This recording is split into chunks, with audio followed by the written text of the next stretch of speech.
好，立法院上个礼拜五哈，蓝白通过7800亿的这个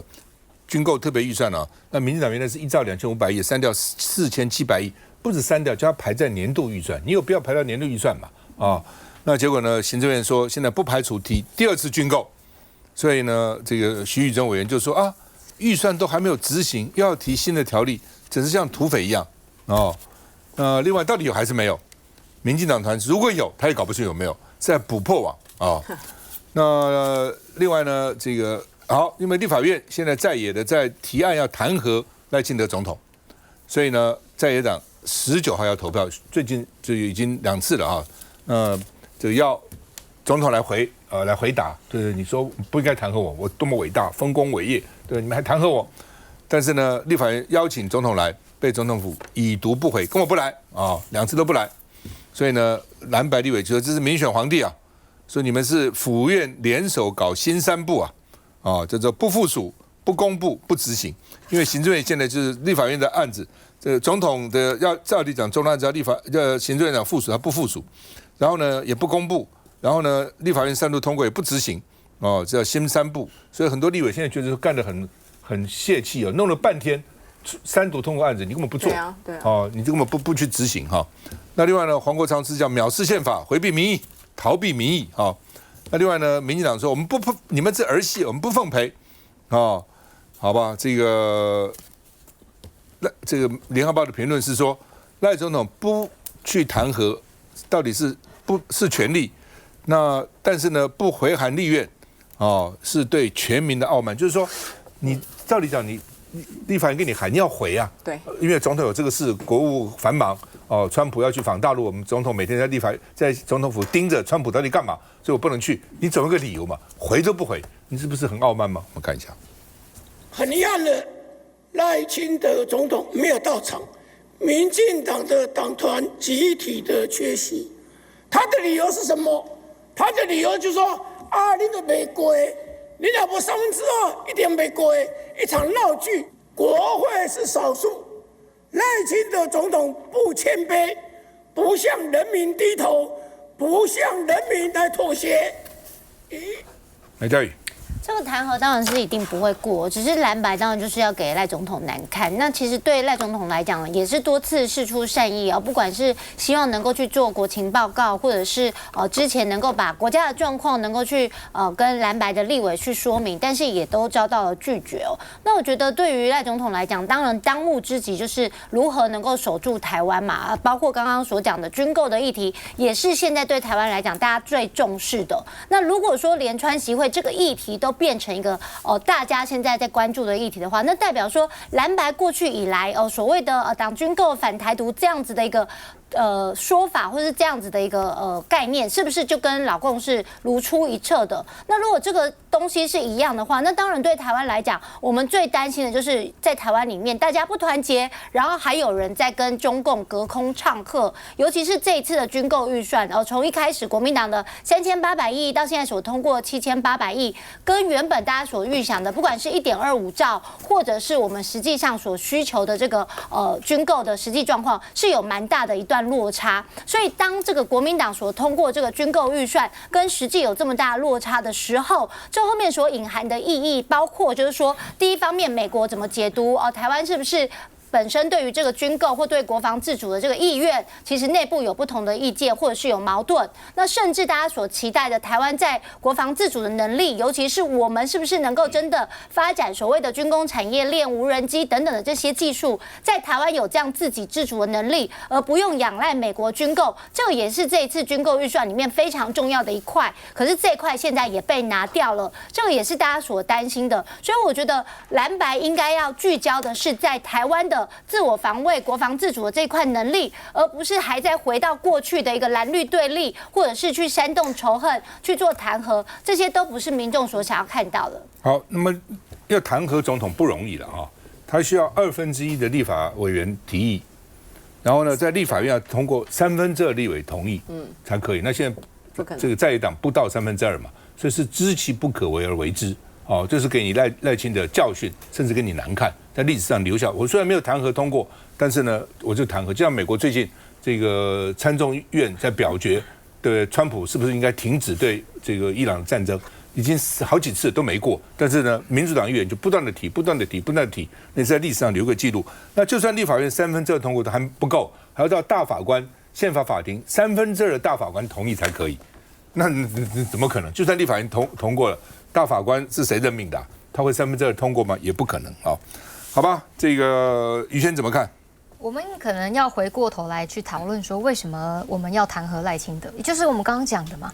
为什么立法院通过的这些法案啊，通过的预算啊，然后你不执行、不公布、不附属，就是这所谓新3部，让我们觉得说这个总统他真的德不配位，所以才会要发动这个弹劾。可是今天他连回函都不愿意回函，也就是说我们的总统连跟立法院请个假他都不愿意，这就是如此的傲慢。赖总统现在就是这样，他连跟你请假他都不愿意。那这个是不是藐视国会呢？我觉得根本就是把立法院当成立法局。那我们回过头来讲军购，其实呢，在民进党政府通过，我们这一次通过了7800亿之后，民进党政府不断释出要提第2次的军购条例，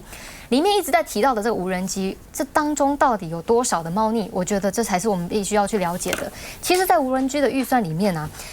不管是从过去到现在，114年到119年，包含这个无人载具产业发展统筹计划就已经编了442亿了，不止这个项目哦哈。当中这一些项目里面呢，其实你可以看到很多在承包无人机的，其实又开始是绿油油深入这里面了。那你为什么不用一般预算让大家好好的来检讨，到底你无人机的成效如何？其实立法院的预算中心其实也在去年针对无人机的这个执行，不管是发包、招标，甚至呢，你有没有真的到位，都有提出执行，它的执行率是非常的低的，要你9项，结果只有达到1项。那你说这样子，你要再继续跟人民伸手要钱，而且是特别条例，为什么都不按照正规的这个一般预算去编列？我们就发现了，黄国昌最近一直在讲嘛，8年前是光电绿油油这个小英之友会里面有个叫陈文宏的，他现在突然在赖清德他宣布说要来做信赖产业无人机的这个产业链的时候，他突然又变成无人机的专家，然后又来承包这所谓的无人机的产业。所以你说从光电绿油油到无人机绿油油，这当中有多少被上下其手的地方？这全部都是人民的纳税钱。来，文俊伟，我们要特别强调哈，因为民进党一直在误导，以为我们的国防预算就只有这1.25兆，不是。今年赖清德上任第2年，他编的国防预算已经高达9450亿。我们在去年10月份还通过了一个1100亿的一个防卫国防的韧性国防的部分，它占了1100多亿。所以加起来它已经超过1兆了。那它现在编的1.25兆，这是另外增加的，所以不是被删减4700亿，而是增加了7800亿，因为这7800亿是借钱来的。那我们也没有去挡军购，因为军购的部分已经通过了，现在被删除，希望它编在我们年度预算，它主要的像 AI 啦，或者无人机啦、台美合作啦，或者像台湾之盾啦。说的非常重要，好像这些东西钱给了，它马上就可以对台湾产生一个很重要的一个防卫的力量。所谓台湾之盾是什么？他们完全讲不出来。你说高空啊，还有在中段的部分，还有低空，还有那我们的地面这些防卫，其实他们都讲不出来。我们之前这些钱都已经花过了。我简单举一个例子，像刚刚其实有提到，民众党黄国昌主席他也才刚提到，就是碳基这一家公司，其实他在他的主要的股东里面，他有一个就是在大陆投资的，这是红色的供应链。我们不是说要创造非红供应链，你说这4700亿就是要做非红供应链，可是你这么重要的一个厂商，而且未来要拿到我们很多我们的订单的这样的一个公司，它已经而且股价已经涨很多了，可是它却是在中国投资的一个股东。那还有就是我们看到这几年其实国防部已经投入了很多的国防预算，尤其在无人机的部分，刚刚说400多亿，那个是在那个经济部，可是还有800多亿，其实无人机已经花了很多钱，也编了很多钱。我们看一个反无人机系统好了。那个是在2年多前就已经编出来的，现在他们都说迭代，你要不断的进步。2年前我们编了9亿9，做这个要买26套，我们标了2次。第一次招标的时候，结果那个得标的公司交不出东西来，因为不合格。第2次在招标的时候又得标，可是到现在也验不过。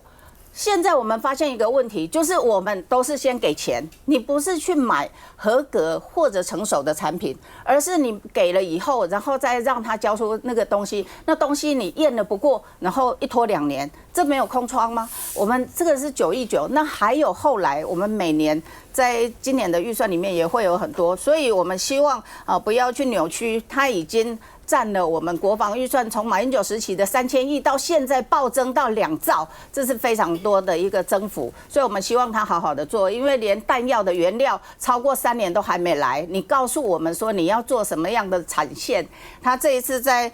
这个4700亿里面也说要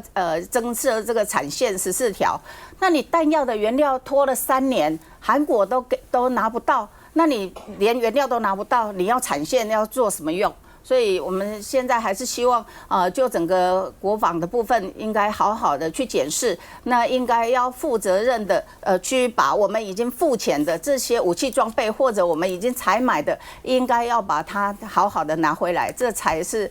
国防应该有的一个步骤。休息一下再回来。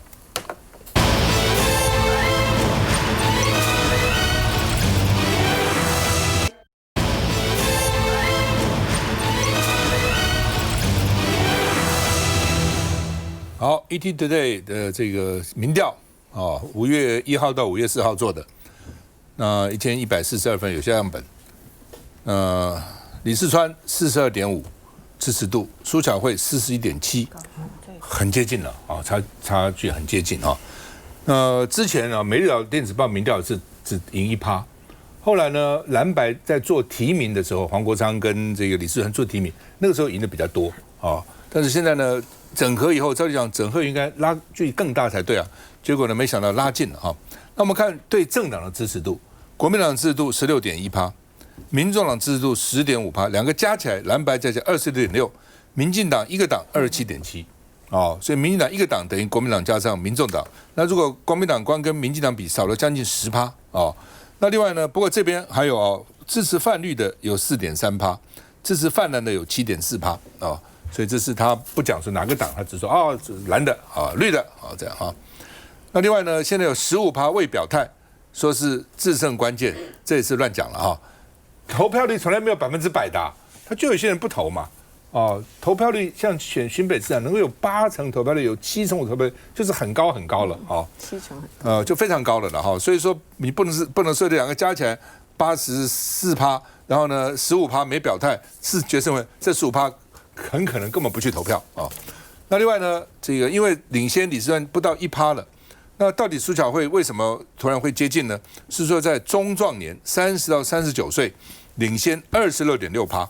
而且呢，在新北的第3选区新庄跟第8选区树林、莺歌、三峡、土城啊，那它的支持度都突破50%。那在中和哦，照理讲中和好像李四川应该赢了哈。那第10选区就是瑞芳、平溪、双溪、贡寮，这比较偏了，在水源地那一带。第11选区汐止、金山、万里，支持度居然，你说在瑞芳、平溪、双溪、贡寮哦，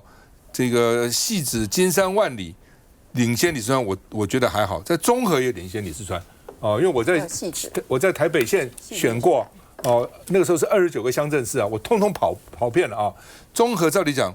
应该不是绿的地方，但是居然苏巧慧领先，这点哦很特别。来，我们问新北市议员，来怎么看？来，这个伟杰。也就是说，其实我觉得这几次的民调就是呈现一个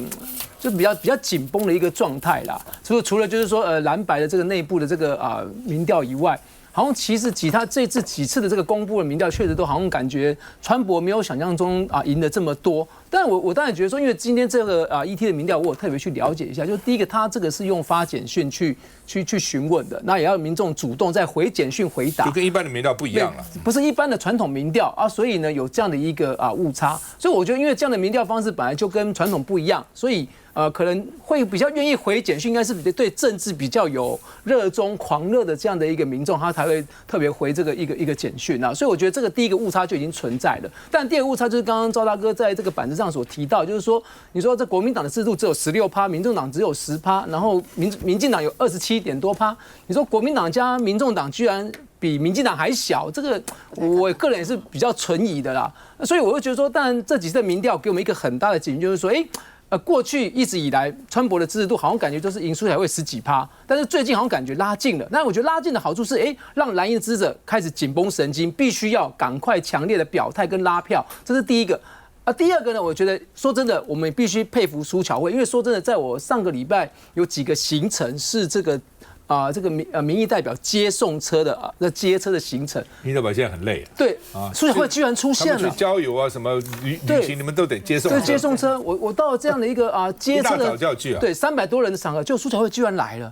了也上台致辞讲话，而且说真的，他现在的一个调性都是非常平和中庸的，像包含昨天大家大小的这个通车祈福典礼我们新北市府没受邀，我看他的反应也是说交通部该检讨，就这我很讶异，就是他的调性居然是那么的温和哦，所以我觉得这是我们必须要绷紧神经的地方，就是我觉得他呢没有特别极端。第二呢，我觉得他都赞美侯市长，你看他连8年前。他爸爸选出侯市长，他就说选出侯市长是对的，他连他爸爸都可以不认了，所以我觉得他确实是一个可敬的对手啊，就至少肯定对方，对，肯定对方到不认自己爸爸是最强的，这个是蛮奇怪的一件事情啊。好，我们看一下背景新闻。好，摆出最帅的笑容哈。黄国昌长进跟李四川还有民众党新北市议员参选人们来张自拍。我们这些年轻人比较活泼一点，今天他们开玩笑，你不要介意。不会啊。要李四川不要太介意，黄国昌跟小鸡们在打什么算盘？淡江大桥，出来小。原来是要一起玩反应游戏，跟年轻人相比，李四川反应慢了不少，该好好练练了。你还好有记得你太太的电话。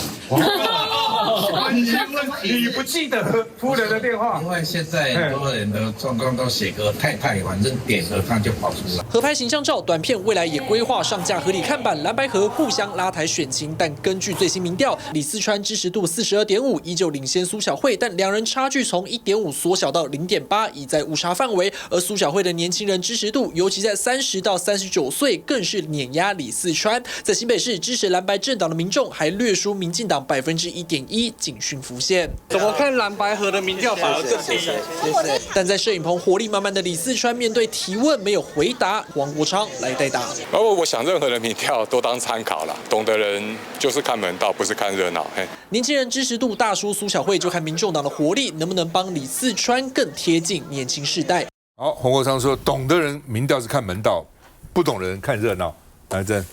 我觉得民调的确是啦，你会看到最近几次来说的民调会被操作。不过 ET Today 基本上面从过去到现在，我们要看民调到底准不准，就看过去这个总统大选或是立委或者各方面里面，一定会发布非常多的民调嘛，特别是总统跟6都的县市首长嘛，你可以去比对嘛。我只是不能理解，过去已经有很多民调，特别是绿营的民调，已经证明跟事实差距那么大，像是上次那个赖瑞隆他就公布了，就上个礼拜公布一个山水民调，山水民调。大赢柯真16%，问题是山水民调在2022年我第一次参选高雄市长的时候，11月26号选举，他10月选举说我的民调是16.9，就不到1个月公布真正的名单是40%。那你这种民调你还要去相信，而且是变成他们所有绿营所参考的最大的价值。所以现在民调我们当然每个人都说参考就好，那参考就好之后，那到底什么东西都可以来做参考呢？我个人觉得就是你平常去跑平安夜，你平常看到很多。包括你自己的流量，你去参加不同这个很多的报纸会有专访，对不对？那你专访可能访问这个访问那个，然后他们会再 po 在网络上，谁的流量比较高？那某种程度是可以代表一个候选人的一个气势嘛。所以我也只能说，不过我就觉得比较吊诡的地方，你会发觉苏巧慧她的这个选情跟我们现在高雄2个候选人很像。苏巧慧每次看到我都说，那个新北已经被你们国民党执政超过21年，我就说，高雄已经被你们民进党执政超过26年。好，说你们现在都用很传统的这个固装啊里长的方法，我说对不起，你面新潮流在高雄也都是绑里长，所以他讲什么我就发现，其实跟高雄其实还颇为像的哦。所以说我们只能说这个选举来说的话，民调大家都参考，但是你真的要在未来的7个月当中，一定会有很多人，特别是民进党财大这个气出的，一定用很多的民调的方法来去不断的散播到任何的地方去。这一点我们说实在的，我们只能不断的告诉大家参考就好，参考就好，然后就是从实地的走入人群里面才有办法探出自己的一个优势了。休息一下再回来。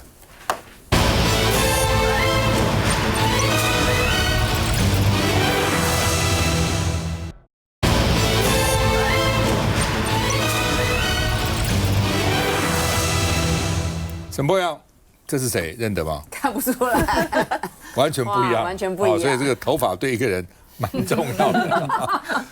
他被民进党提名了，说请让我成为你的市长，要给台北完整的免疫系统啊。然后赖清德赞美他，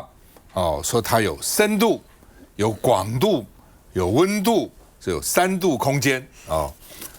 那另外呢，我本来看到3度，我也到了太空去了哈。原来呢是深度、广度、温度。那而且赖清德说，他沈波要办这个无限城论坛，就不什么双城，台北、上海这算什么无限城？纽约、伦敦这我通通要办啊。说呢，赖清德说台北不应该只面向中国，应该面向全世界啊。那沈波阳说，虽然我被贴了抗中保台的标签，但是不表示我没有其他的专长，我有很多其他的专长啊，那拿出来给我们看看嘛。那台北市这民进党宣布，沈波阳被提名选台北市长，彰化也这个吵了很久了哈。郑丽文今天宣布要征召魏平正参选彰化县长，那本来呢，彰化县的县长王县长最希望就是新北的副市长刘和然回乡到彰化选，但刘和然显然是不愿意所以呢，最后还是没有。但是呢，刘和然一定是这样，刘和然说我不选，但是你国民党提名时，我会去支持。好了，那国民党征召了魏平正，刘和然现身，说我力挺魏平正，大概就这个意思啊。那另外呢，因为遗珠很多，所以希望呢为了大局放下个人的规划。那这些人到底放不放下个人规划呢？有没有听这个主席的号召呢？谢点林就说，他说呢，我会争取连任议长。他就为了他这个议长，所以不支他姐姐选县长，因为姐姐如果选了县长，他当议长，这怎么这腐会一家吗？所以呢，为了他要当议长，所以不让他姐姐选县长的，把家里也公布了，说什么反正搞一堆事了好了，那谢依凤怎么办呢？现在人家要征召魏平正啦，谢依凤就说建议党将来参选规定那一个家长同意书。就你们说不提名我是因为家长不同意嘛？家长同意，现在结婚都不一定要家长同意了，那么选举要家长同意吗？所以刚才也会搞一个家长同意书，要故意讽刺国民党中央了那另外呢，因为谢依凤要选彰化县长，孟穗他不提名了，国民党说，哎呀，因为牵涉他家谢家，还有很多说不清楚的，不是说不清楚，是不好说了，算了，不讲了那联合报的短评说呢，你现在国民党是迁就家族及山头利益。所以你征召了魏平正呢，是丧失你的公信力你要不然就是初选嘛，要不然总是有个道理你不能说现在初选不算说这个初选不算初选那个多不必多，所以谢依凤讲，那如果这样初选民调都不算，那其他县市那个民调少的会不会讲说为什么提名他呢？有些只差一点点为什么他不是我呢？那民调不是你都说民调多少不重要吗？不算吗？所以谢依凤也很气好，那突然已经很乱了，民众的蔡壁如突然宣布说我要选彰化县长，成功不必在我，一定有我好了，那这当然蔡壁如的讲法很奇怪，你既然去选就要成功嘛，对不对？那有我又不成功，那何必呢？所以我不知道，谢依凤说我要选，一定有我让我们一起守住美好的生活，守住彰化的未来，那要怎样那另外呢，谢依凤说，蔡壁如你看蔡壁如会跑出来，因为他自认为他的民调比魏平正高，所以你看看，你国民党不提名，你去提名征召魏平正，那蔡壁如突然宣布了，那国民党说奇怪了，我们当时讲好蓝白合只有4个县市只有新北宜兰新竹市、嘉义市怎么又跑出一个彰化也跑出来，到底要怎样呢？而且呢，这个蔡壁如不自己跑，我本来以为蔡壁如脱离民众党，没有因为那个民众的秘书长跟他一起在一起啊，所以到底怎样？那另外呢，这个2005年的时候，这个魏平正曾经去选彰化县的社头乡长，最后选输了，所以别人讲说啊，选一个乡长都选不赢，那是选县长哎，因为他的妈妈是社头乡长，所以认为说他来接会赢，就上次选输了啊。但这样上次选不表示这次就会输会赢，不一定了啊。但是呢，至少他的这过去的记录是这样子的哈。我们看一下，现在的台北市拥有全国最好的资源，最多的资源，很可惜没有成功扮演领头羊的角色，也没有为台湾有任何的加分。国际视野的高度，跨域治理的广度，还有对这个城市市民的温度，3度空间的治理，敬请各位亲爱的台北市市民能够鼎力支持沈伯洋。魏平正律师除了他个人的学历、专业、眼光、格局之外，更重要的是，在今天彰化县复杂的局面，他有200%的参选跟必胜的决心跟意愿，在提名的过程当中有很多遗珠之憾，但是我们也希望大家能够放下个人的规划，为大局共同的来努力。好吧，这到底蔡壁如怎么突然跑出来？应该是这么说，有没有事先跟党部报备或等等？他是有在这2天的确有拿着这个意愿书到党部去，然后去表明说他有想要角逐这个参选的这个机会。那我们当然对于说我们党内的人想要来各地去经营参选，当然都要用公平的方式来去收件。那但是收件是一回事啊，今天黄国昌主席也讲了，就是说当我们知道你有这个参选意愿之后，我们当然还是要进到这个选对会、选举会去讨论。而且这还涉及到说，刚刚包含国民党的这边的想法是说，我们当时蓝白共推，已经谈好的是4个县市。那这个是突如其来新的东西，我想这个党中央可能还是要由这个选举会进一步的来讨论到底适不适合。不过这个地方，我想这个选情诡谲一直以来我们看到这个蔡壁如姐跟这个谢点玲是蛮好的，而且谢点玲鼓励蔡壁如出来的但今天我们又看到谢点玲又说他全力支持魏平正。好，那我们其实看不太懂这个背后的这个想法到底是什么，所以我觉得我为什么说选情诡谲，就是在这里，就是说当这个地方的这个长期经营的组织，它没有办法去真正深入去顾票的话，那在这个地方如果说以一个我想过去没有经营过，然后呢突然之间出现的候选人来说，对于地方上能不能争取支持，我想这可能有一定程度的这个要努力的地方。谢点玲为了不让他姐姐谢依凤选，所以要支持蔡壁如。结果蔡壁如被支持，现在宣布出来了以后呢，今天中午，谢点玲居然跟这个魏平正、萧景田主委一起吃便当。这到底谢点玲是干嘛？就是说你到底只要不要让他姐姐出来就好了。他在怎样？所以显然他就既然去跟这个魏平正吃便当，好像似乎是会支持魏平正嘛。但是蔡壁如又是他，因为他鼓励蔡壁如才跑出来的啊，所以到底现在怎么办？你们南投怎么看彰化？在旁边，彰化其实跟我们渊源真的很深。那几个可能有意要魏平正他可能在地方大概也是企业界，就是也是企业界的。那有就是大概就是有农会系统可能有答应要帮他，不过。现在还在所有的选区当中，大家最担心的可能还是彰化，因为毕竟大县呢，对啊，100多万的人口，对，6都以外就他，对啊，所以他可以说是6都以外最多的人口。那这里应该长期以来其实可以，如果可以确保下来，中台湾，中台湾真的是本来国民党应该是要赢的地方啦，对，现在是搞得不知道所以怎么办。现在，因为他最后还是不得不一定要有一个人选出来。那显然现在可能一凤会比较困难，是因为他家里面也摆不平哈，这个是很大的问题。那就这个部分，应该如果说在提名以后，应该要加速、很迅速的去跟其他的这些有意参选的人怎么样去整合，我觉得这个可能是一个方向，因为也唯有整合。毕竟候选人只能有一个，就是你当选也会只有一个，所以过去民进党其实有时候他们在这个部分，我觉得他们大概那种强势的整合，大概也是做得比较好。然后后续怎么样去职务的就是可以让大家可以在自己适当的职务上面去发挥，我觉得这个可能尽速要去做的。不过我们还是希望这个赶快可以让他显然在选前不容易尘埃落定，那还是必须要有一些智慧处理啦。提到彰化都只有摇头的份了，派系又多，彰化5、6个派系，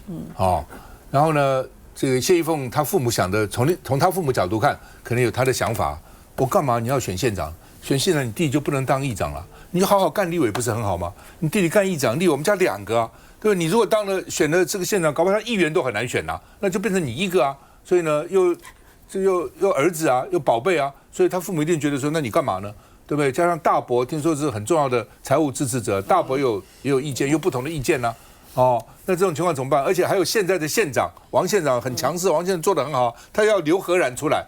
叫刘和然回来选，所以在这种情况之下，怎么对不对？所以真的是搞得彰化是蛮复杂的。休息一下再回来。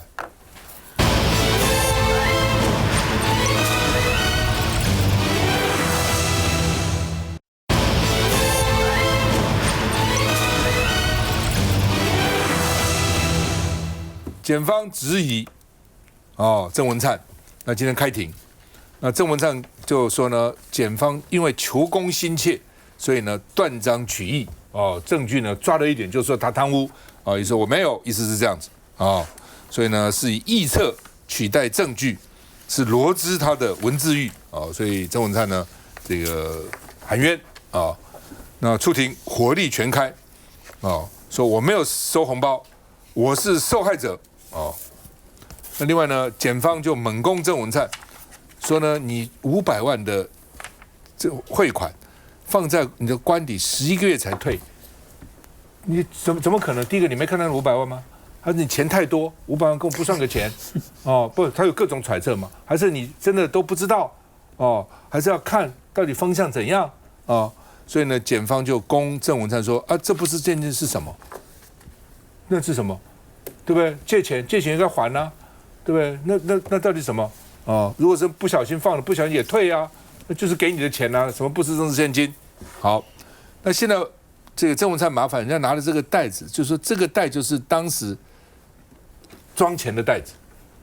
所以还钱袋就是你11个月以后还，对不对？而且呢，千层被要求要销毁。郑文灿说我是依法行政啊，说呢。送官邸的500万元是廖俊松指示从公司户头提领，但是要他分几次提领，以免引起注意。是大老板杨兆麟当面指示的。这我爸爸到时候你要分次啊，分次提啊，分次提领啊，不要一次。现在拿现金只要超过30万都很麻烦，不容易领现金了。所以呢，分次避免麻烦。所以那为什么要这样子？为什么要搞成这样？对不对？如果是公司正常往来，需要这样吗？那不是政治现金是什么呢？是检察官的疑问啦。我们看一下。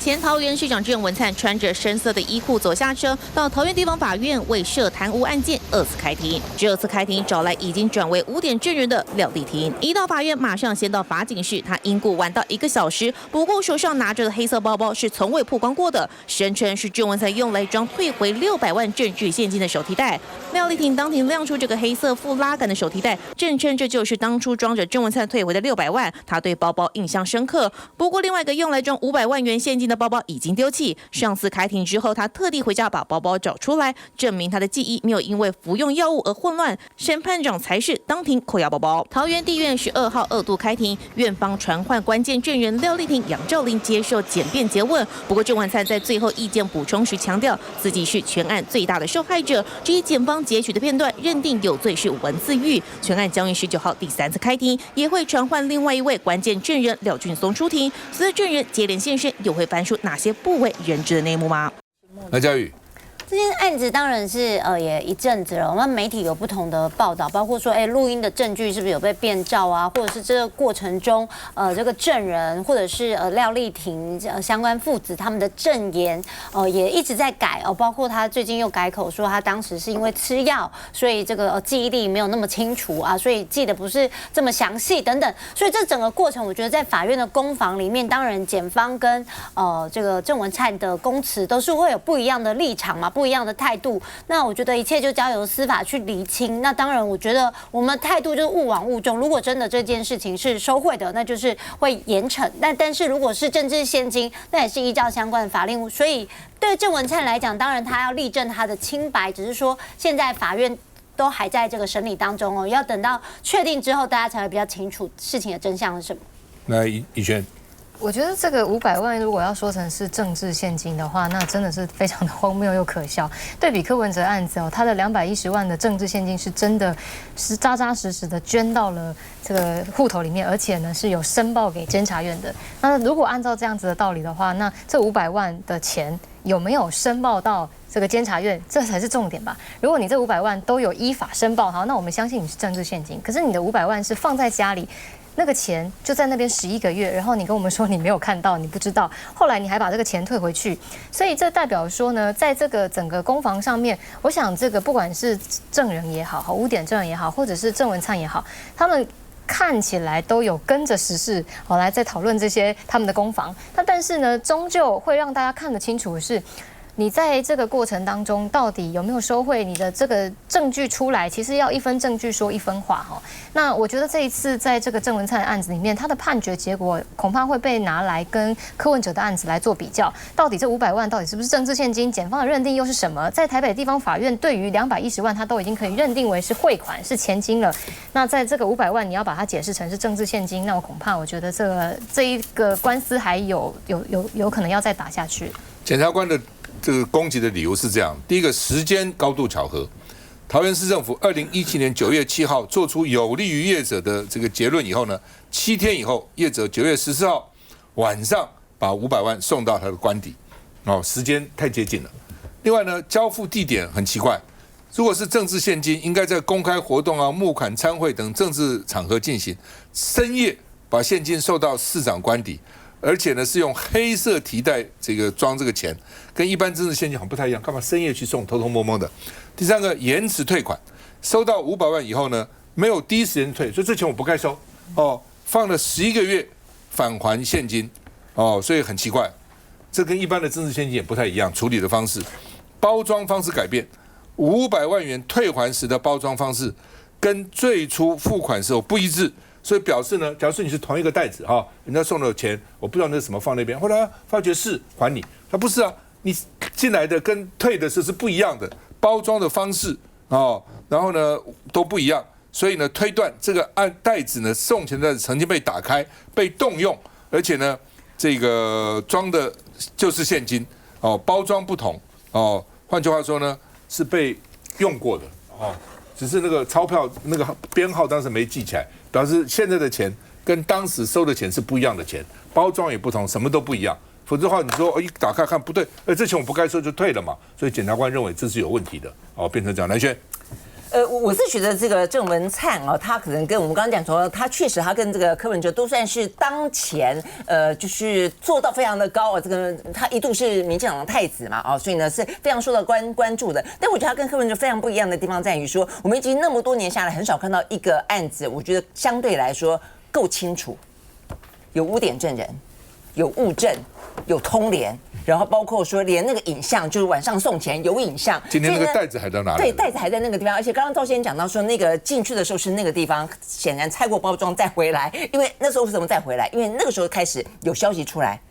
减掉，要动手了，要收网了。那所以对他来说，赶快还哦。所以我觉得这个事情其实为什么在那个事件爆发开来之后，他没有像柯文哲的事情，哇，比方说民众党的人这个出来，或者大家整个舆论哗然，民进党的人几乎没有人在替郑文灿辩护的。然后呢，民众整个舆论对这个事情来说，也没有说好像觉得有什么不一样啊，有什么样的高度的争议。我觉得重点就在于，因为它相关的一些减掉如果说这个你说可以撒网钓鱼，然后收网，我觉得都看起来很清楚了。所以我觉得这事实上当然了，我认为郑文灿一定会去辩驳了但我觉得真能够推翻的几率，我认为应该不是那么大。那比较神奇的是这一次这位廖丽婷啦显然呢他不要当污点证人了，他突然之间说他当初吃药，说吃药会让记性混乱到说呢有没有受刑都不知道。我觉得这个有点太扯了啦但是。当然，你就可以知道说呢，其实因为这个司法它对一个人的政治生命来说的话呢，是如何的摧毁。那可能对于郑文灿来说，还不只是一个政治生命，他可能接下来的话呢，虽然这个500万对于大家一般认知，他在桃园可能涉及到的这个金额还差非常多但是至少看起来他是比较稳固的，很可能真的会死要锒铛入狱的所以目前可能透过各种方式想要去翻案吧但是我觉得这个廖丽婷这个说法，检方会接受吗？我高度怀疑。不过基本上了其实退还的不是500万了，是1100万了。这是1100的2个袋子，其中1个袋子因为假定说这个郑文灿是蓝白的县市长，你可以说政治迫害，政治会迫害他干什么呢？一定，我想去检调今天敢去办他，一定是证据他们认为非常确实才敢办。我觉得他就有4个这个解释：胆大妄为。他已经，我觉得他已经收到可能很多的一个钱放在那个地方，他觉得无所谓吧。对就是通常你如果看到一只老鼠，后面起码10只20只老鼠。所以你当一个人抓到一个贪污案，他绝对不是这个案子啦。你想想看，怎么会这个案子呢？对不对？夜路走多碰到鬼嘛，就是夜路走多了，一定是这样子啦。检察官一定是这个他觉得证据非常确凿才会办他嘛，因为你办这个绿营的太子，你检察官要承受多少压力，你自己想想看，对不对？所以呢。反正现在就办到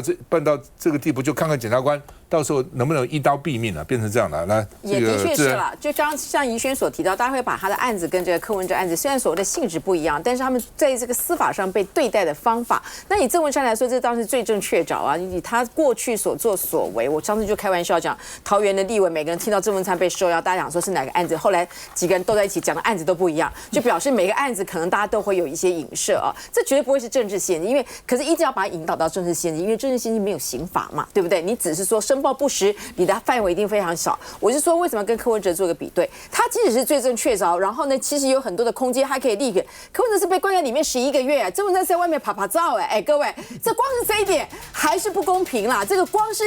以这一点来说的话，他已经有这么多的证据可以让郑文灿可以出庭，然后不但为自己辩驳，柯文哲也是为出庭要辩驳，可是他是关在监狱里面这个整个东西11个月的差别。怎么可能？蓝绿还是有差别啦，蓝绿还是有差别啦。所以说，对不对啊？除了柯文哲跟郑文灿这个对比以外，我们也看到，近期其实还有选罢法里面的，在罢免的时候，所有羁押的全部都是蓝营的，然后还有共谍案。其实比较严重的反而是总统府啦、外交部啦、国安单位的这些共谍，可是他们居然